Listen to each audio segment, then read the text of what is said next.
Welcome to the Consulting Leaders Podcast, where we talk about the business of consulting. Whether you're looking to grow your practice or learn from the stories of leaders in consulting, you're in the right place. I'm your host, Guillaume Jouvencel, ex-PwC and co-founder of GHA Marketing. Join me as I interview the best consultants in their niche. Let's get on with the show.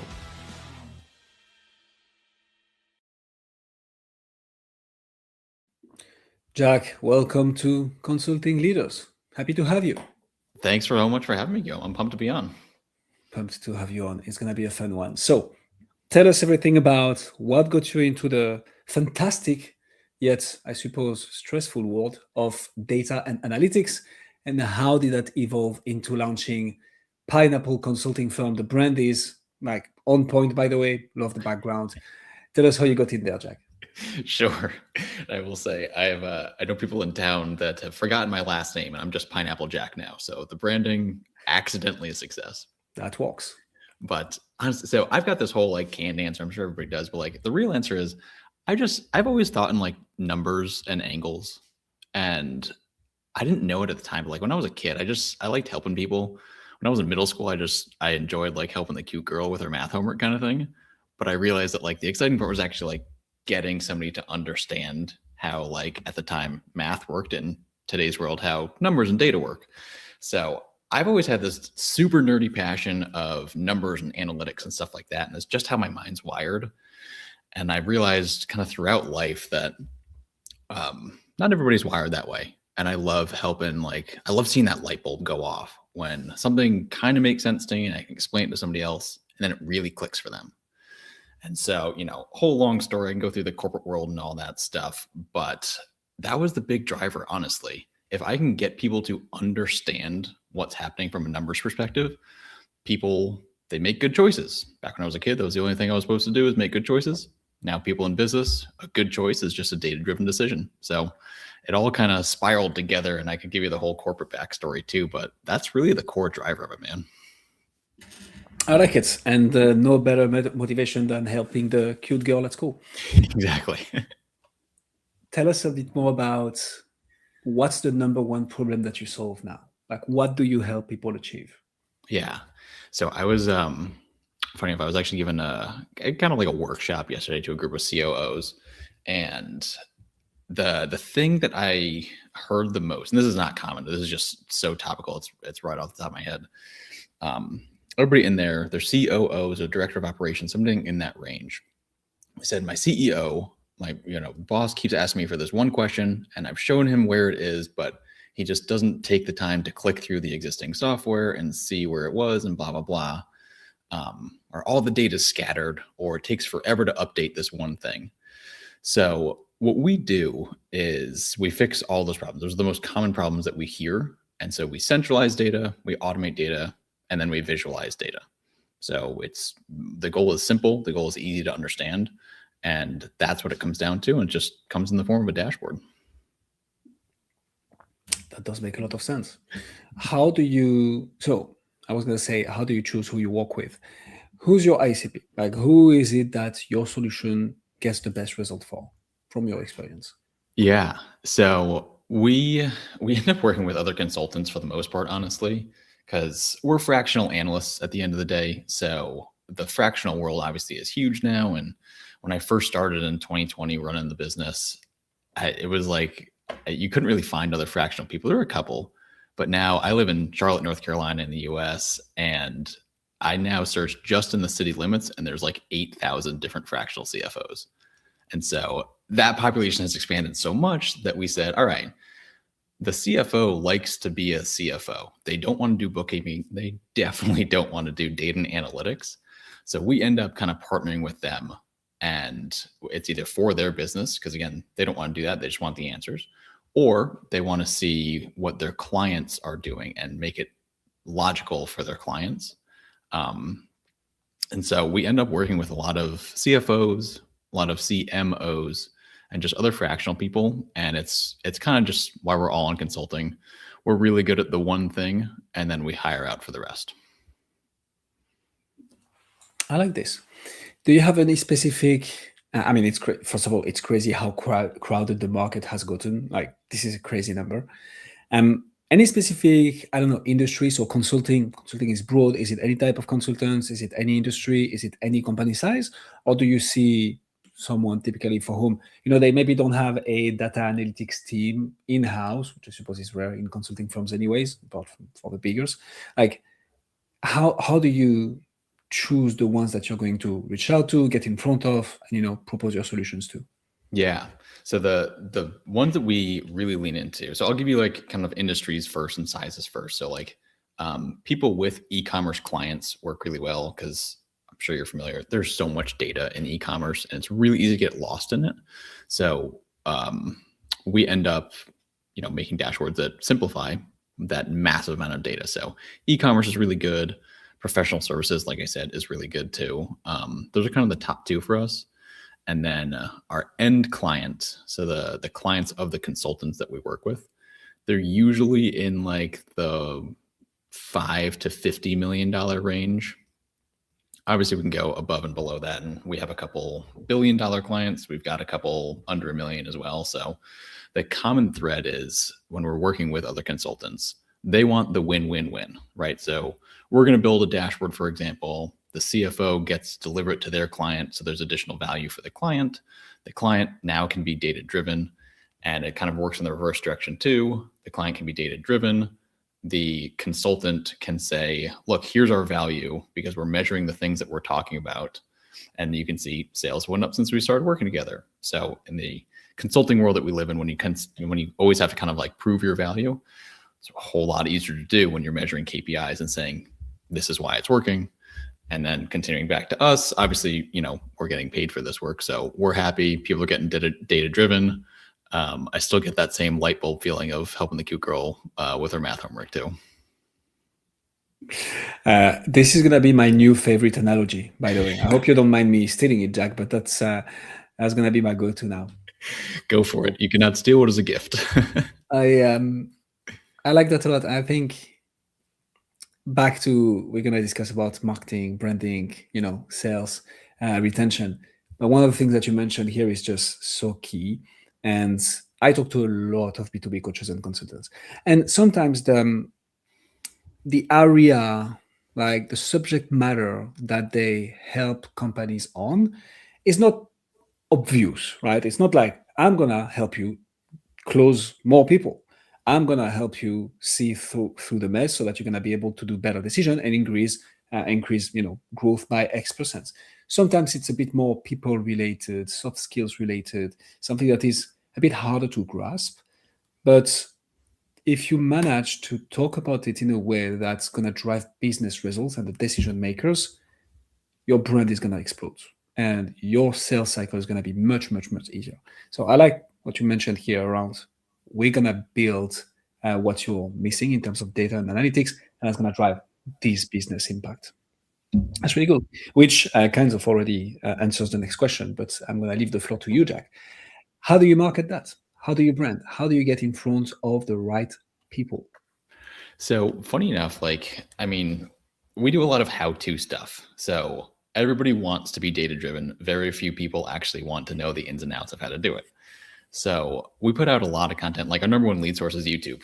And I have a whole bunch of YouTube videos out there. They don't get a ton of views, I'll be honest, but they get the people that are interested in kind of DIYing, doing it themselves.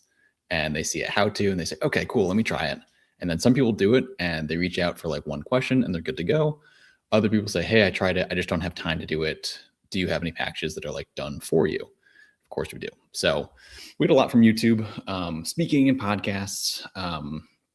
Those come up a lot. I'm an absolute data nerd, but I also love people and getting on stage and making a fool out of myself. And I've always got some like pineapple jokes and random pineapple facts too. So I keep it fun, but we got a decent amount of leads, like, high quality leads from that. And then SEO is kind of our third, which pretty standard. The first two, people are looking for value on how to do it themselves. And then the SEO is, all right, I'm done trying to do this on my own. Jack and Pineapple, can you guys do it for me?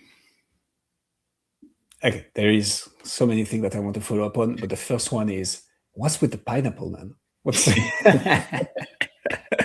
Where is that coming from? I know it's So I was originally born in Connecticut in the U.S., which is up north, and then I moved down to the South. And so I wanted to really embrace Southern hospitality. And in the South, apparently, when a neighbor moves in next door to you, you give them a pineapple, welcome to the neighborhood kind of thing. So it's very like hospitality focused symbol. And to me, it symbols like vacation, like sipping a pina colada on a beach somewhere. That's the pineapple for me. So data, super scary. Pineapple, warm and friendly. The juxtaposition of those two together makes it kind of a nice, let's find out more about these people. And it's been, like I said, most people just call me Pineapple Jack now. And if I wanted to change it, I couldn't. Going with the flow. It's interesting, and it's only because we've talked about helping the cute girl with math problem analogy.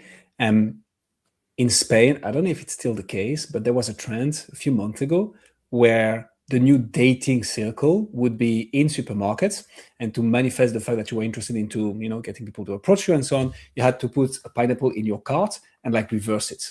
And if you did that, and that's something you can go and check out on the internet. I believe it's a pineapple, almost certain of it. And you would put that in your cart, reversed, and then people would know that they could come to you. And there were like sessions, I think it was on the Saturday afternoon, where you would have like bunch of young people going into supermarkets, and obviously they were running out of pineapples because they were all in the carts flipped, so that people could date.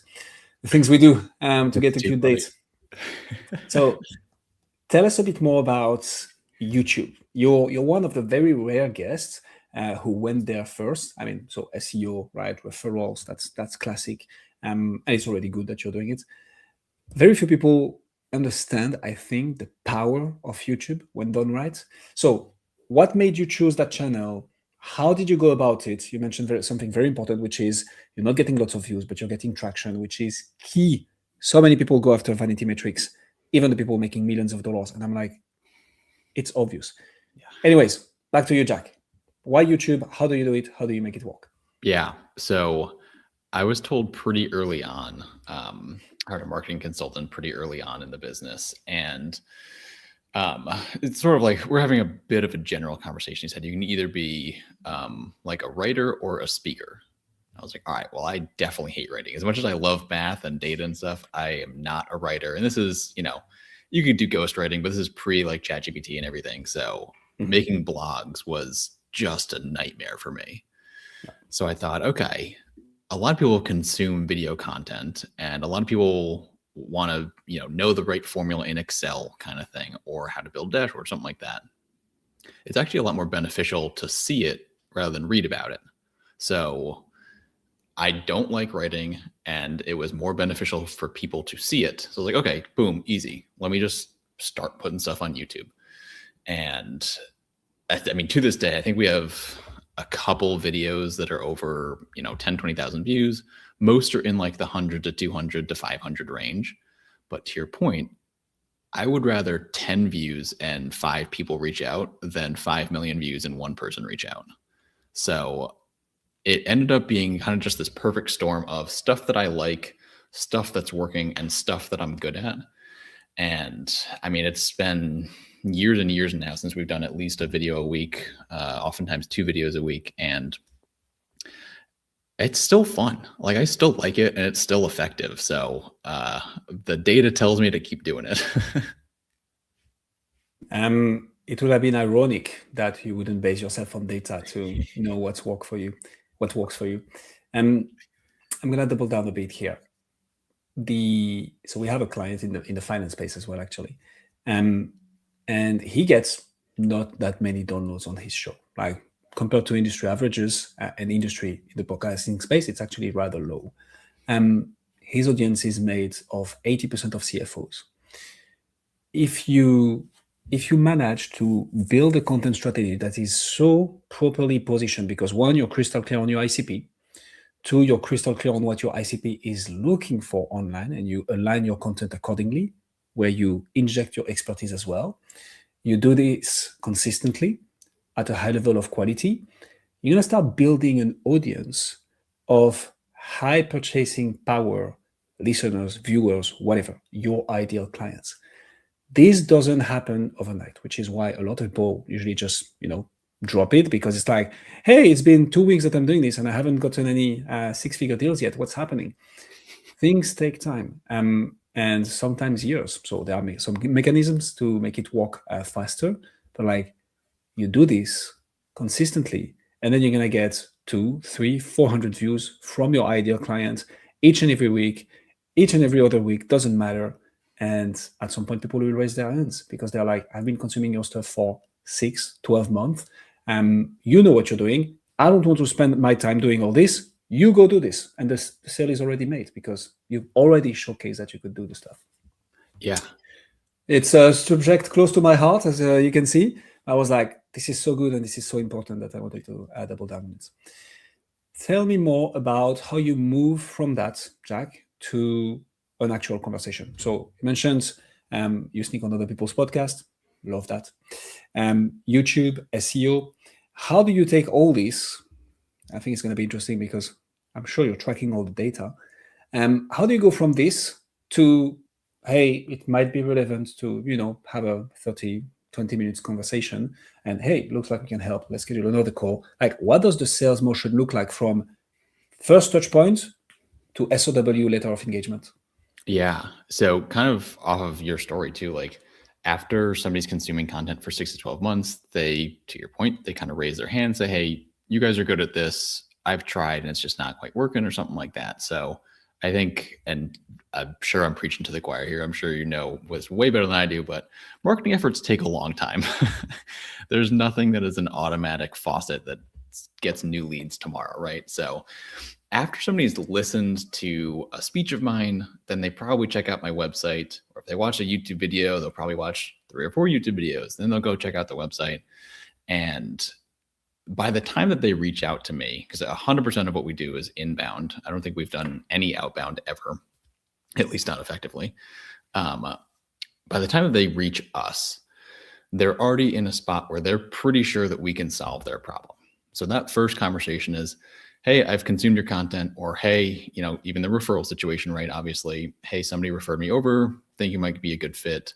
Here's our problem. Can you solve it? So the sales cycle is relatively quick once that first conversation happens, because they already feel like we are the right solution to their problem.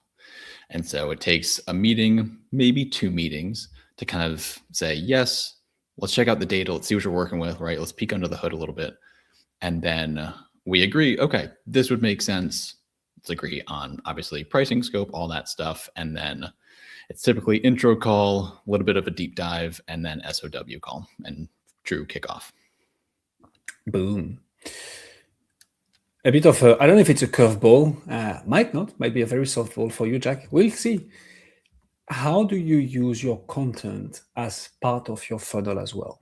Do you sometimes someone comes to you from SEO, from a referral, from conversation, and do you then embed some of your content as well? I hope yes. Otherwise, I'm putting you on the spot a bit, but I'm sure you'll handle this. It's a great idea. I've never done it. No, I absolutely do use it. There's if people reach out and they say, hey, we're doing the X, Y, and Z, and we say, okay, cool. Like, here's a video on how we've solved it in the past, kind of thing. So we will integrate that a little bit. I also kind of stick in the video realm, and this is, I would say, adjacent to your question. If we don't have the exact video that they're looking for already built or something like that, I'll always send like a video sales letter of, hey, here's what we do, here's what we're about, here's some examples, and then this is what we're going to talk about on our first call.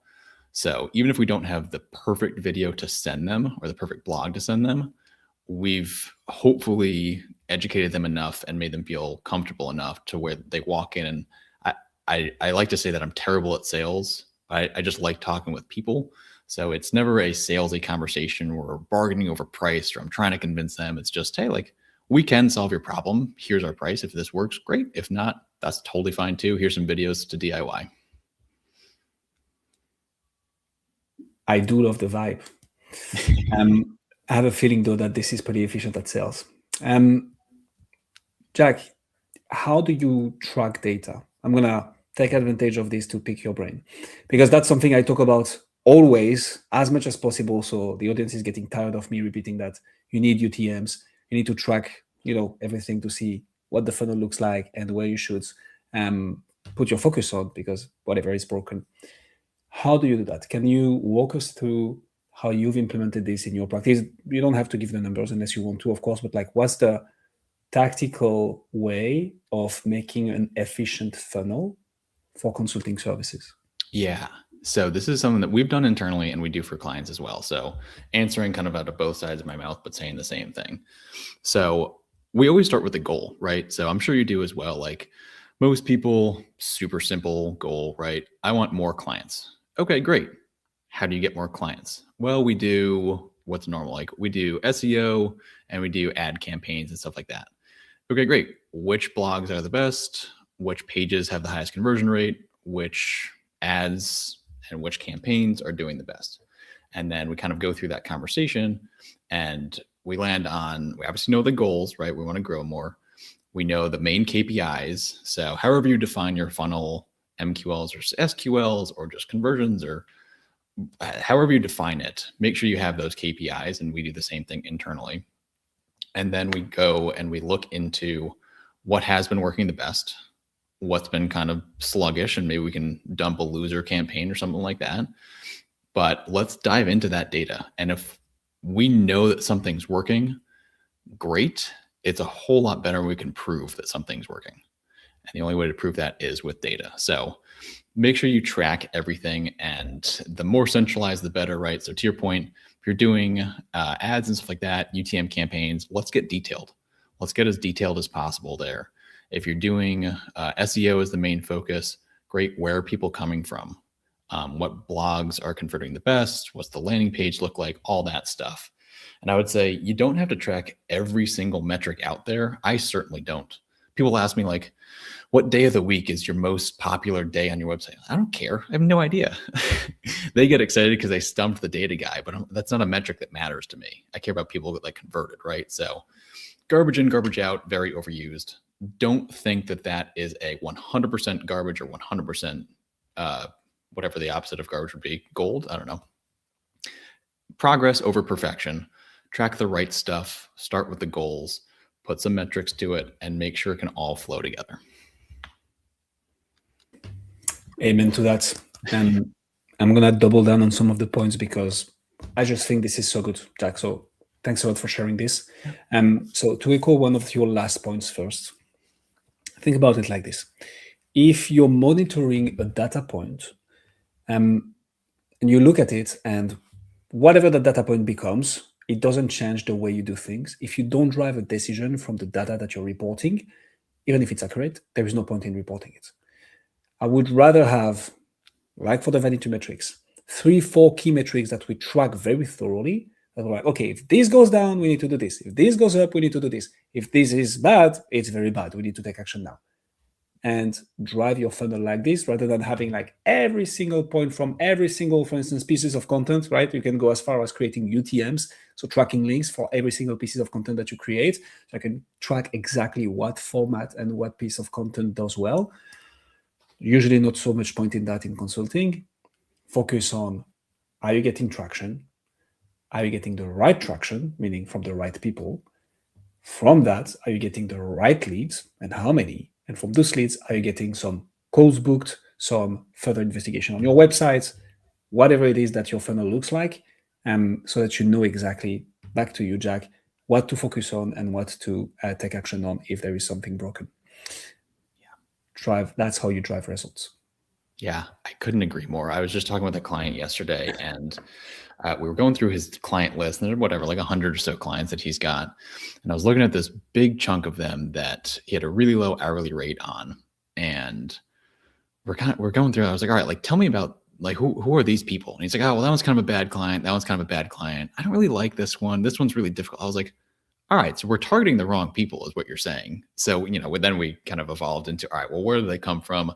Can we change that? But still, like, there's a lot of folks that fall into that bucket. And I have fallen into that trap for sure of, man, I've got a bunch of clients, but I don't like half of them. Well, I'm probably attracting the wrong people, or I didn't price it right or something like that. And like, it's an easy thing to see when you put some numbers to it. And then you can have that strategic conversation of, oh, this is the problem. And then you go and fix that, right? It can be one thing at a time, but just those simple, like that anecdotal feedback of we don't like them, plus the data feedback of a really bad hourly rate on them. Great, let's target somebody else. Amen to that. How do you retain, Jack? I think so I love obviously I'm heavily biased towards marketing and sales because I love this. Let's talk about retention. So a business grows, a B2B coaching and consulting business. I think it's true for any industry, of course, but like consulting and coaching as well, in the sense of it's not like we get thousands of clients each and every month. It's like you have a few like key strategic partners that you work with. The 2080 applies a lot here. So what do you do to, once you've signed an engagement, keep on delivering value, keep on working with the person, sign more engagements with them? Because I suspect at some point, like once you've put all the data monitoring tools in place, like what's left to do? So how do you approach this and how do you solve for that particular aspect of the business? Yeah, to your point. Great, Jack, you built a dashboard. See ya. Cheers, mate. Right, exactly. So honestly, once people get a dashboard, that's just the conversation starter. And what I mean by that is, I mentioned earlier, like we centralize, we automate, and we visualize, because actually seeing your data matters a lot and it becomes a lot more understandable. So once people see it, now everybody's on the same page, right? The CEO of the company, the C-suite, the people, whatever, whoever's in that room making decisions. The beauty of a dashboard is now we're all on the same page because we're looking at the same thing. It is very easily you're easily understandable. I always say that like the dashboard should communicate the story within 15 seconds. So if you're walking to the meeting or while the Zoom call is loading on your other screen, pull up the dashboard and you can get on the same page really quickly, right? So the dashboard is the conversation starter is what I mean by that. How do we retain people? Because the beauty of seeing is you can actually understand it. And if you understand what's going on in your business, then you can make decisions based off of that. And that's where the retention comes in for us. Because people love the pretty picture that is the dashboard, but they really are asking for the insights to make their business better. And so the way that we can make it a continuous engagement is, one, people, once they start seeing dashboards, they want more dashboards. So that's a big one. But then two, the really big piece is the insights.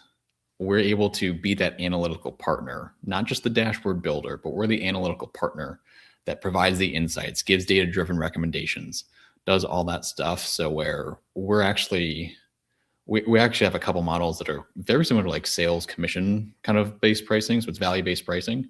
And if it's, hey, we can find you opportunity of $100,000 per month, we'll take a portion of that. Everybody wins, stuff like that. So we're always trying to drive value. And that value is from insights. Those insights are from a simple dashboard. I like that. And again, you're flying through this, Jack. So gonna double down on some of the tactical principles behind this. Yeah.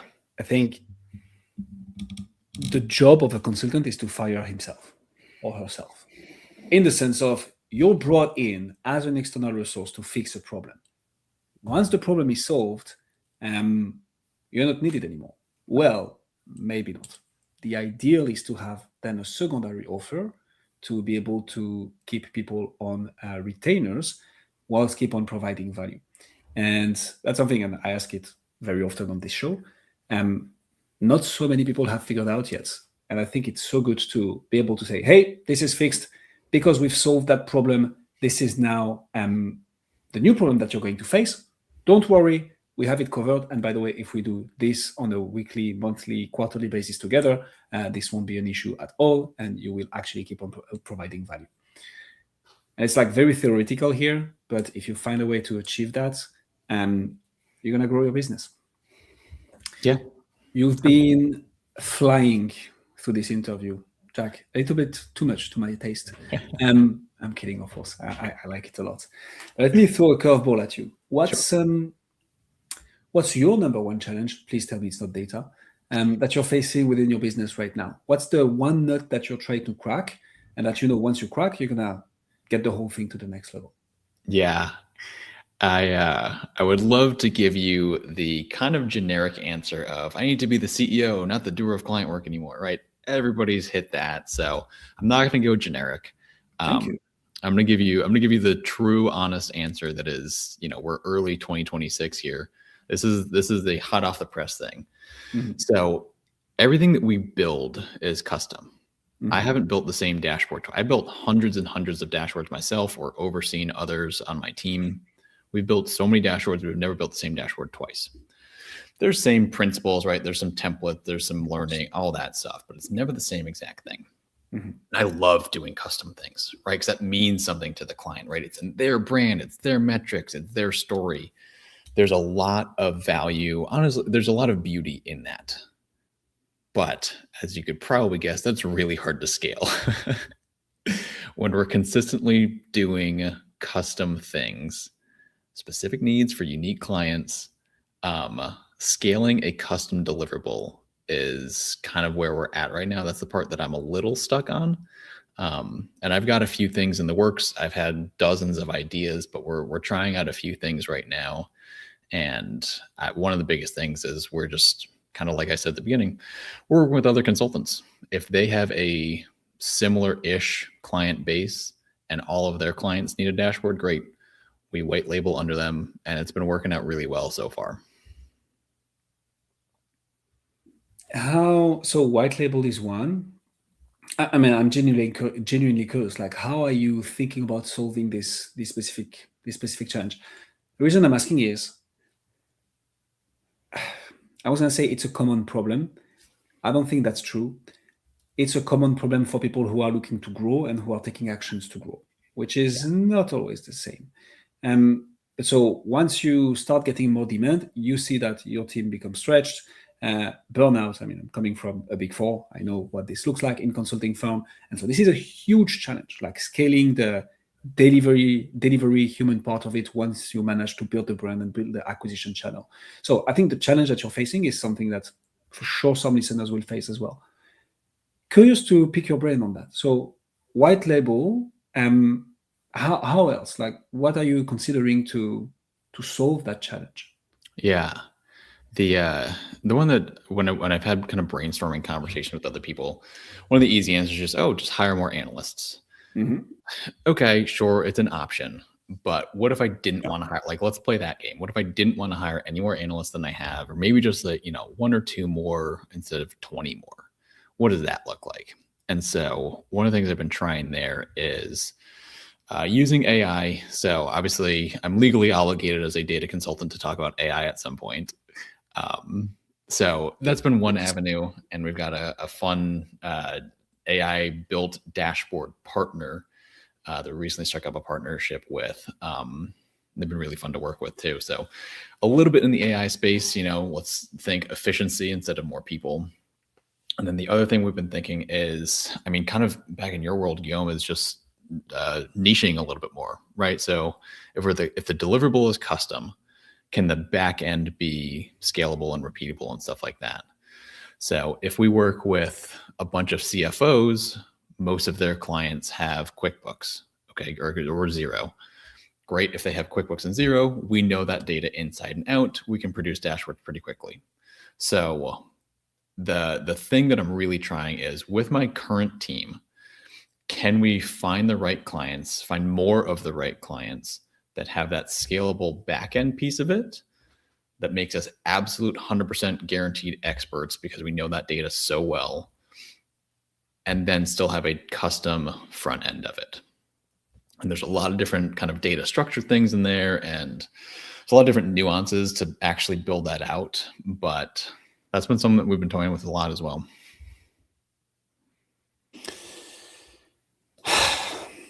An absolute masterclass. Jack, if people want to find out more about you, see what you do, fix their damn data, never sure how to pronounce this in English. Where should they go? Where can they find Jack Pineapple Jack, or Jack Tompkins?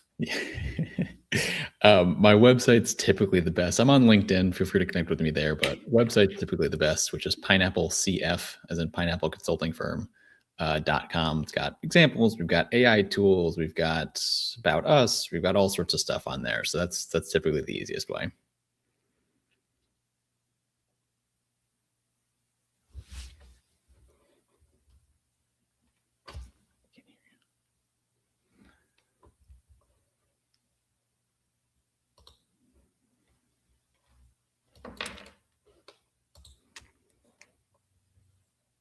No, I was muted. Amazing. This is an interesting one. Okay, I'm gonna retake it. That's how we do it live. Jack also has a very active YouTube channel, so don't hesitate to check it out. We'll put all the links in the description. What I can say for sure is that you've gained at least one new connection on LinkedIn out of this interview, Jack. Me. Perfect. I just added you. That's Thank you so much for coming on Consulting Leaders. Thanks so much for having me. It's a pleasure. Thanks for joining us on this episode of the Consulting Leaders Podcast. We hope you learned valuable lessons on how to grow your practice and take your business to the next level. Make sure to subscribe and leave us a review wherever you're listening to this show so you never miss an episode. To apply and be a guest on the show, click the link in the description. See you next time.